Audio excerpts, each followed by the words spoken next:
Cut out what was once deaf to you, ignore the ache in the back of your throat, erase the details you want to forget. This was quoted by the famous Gerard Conley, author of the book Boy Erase. The book, now turned into a movie, tells the story of him, Gerard Conley, a religious kid who faced the harsh and simple nature of conversion therapy. In most homes, particularly homes of color and religious homes, they don't see the traumatizing impact on those who they've rejected. According to the Human Rights Campaign, LGBTQ plus youths who are rejected are 8 times more likely to commit suicide and 6 times more likely to face severe depression. A false image. Victims are diagnosed with the feverish case of imposter syndrome. Just like Gerard, many teens have no choice but to pretend to walk the straight path in life. But when they have the courageousness to be themselves, rather than being dragged with love, instead, oppression beats, kicks, slaps, and punches them. So the last resort for parents is conversion therapy. And I know many of you are wondering, what is conversion therapy? Well, conversion therapy is electroconclusive therapy, meaning the practice of trying to change an individual's sexual orientation from a homosexual to heterosexual, using psychological and spiritual interventions. Yet, where did they get this loathsome practice? Where did this loathsome practice come from? Once upon a time, a German doctor named Eugene Steinach in 1899 went to a conference with the brazen conjecture that he turned a gay man straight by neutering a gay man's testicles off and replacing them with heterosexual ones. Then you have Robert Galbraith, who thought homosexuality was based on brain stimulation. He used prostitutes and heterosexual coitus to make them straight.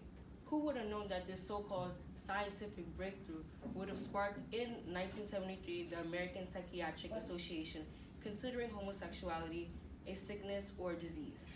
ReligiousTolerance.org, which has been funding and promoting conversion therapy for 44 years, claimed that there has been a 25% to 50% success in SOE. Well, James Guy would beg to differ, who went to a conversion camp and asked himself, how come the supposed healings they proclaimed worked for others? Why aren't they working on him? But in some cases, these victims are sexually abused and committed suicide. According to the Huffington Post, 700,000 Americans have been subjected to conversion therapy. In 2018, the Williams Institute at UCLA School of Law made a disturbing report that 698,000 LGBTQ plus Americans from the ages of 18 to 59 have suffered from conversion therapy. Within those statistics, 350,000 had undergone treatment when they were youths, and 20,000 LGBTQ plus youths between the ages of 13 and 17 are facing this consequence still to this day. 570,000 of these victims were sent to religious conversion practices. The reason why these statistics not only make me convulsed with disgust, but are not surprising, because in 34 states, conversion therapy is legal. Two things that these 34 states have in common is that they're states with the least LGBTQ plus laws, and mostly conservative and religious people are in charge of the judicial and legislative branch of their local state governments. But out of these 34 states, 16 states plus District of Columbia have banned it.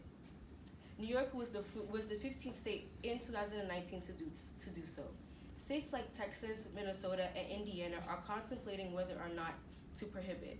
I hope by 2020 or in the next 5 years we can get all 50 states to illegalize reparative therapy. But we as a culture mustn't dismiss, isolate, murder, nor make them feel ashamed because they're just simply being themselves.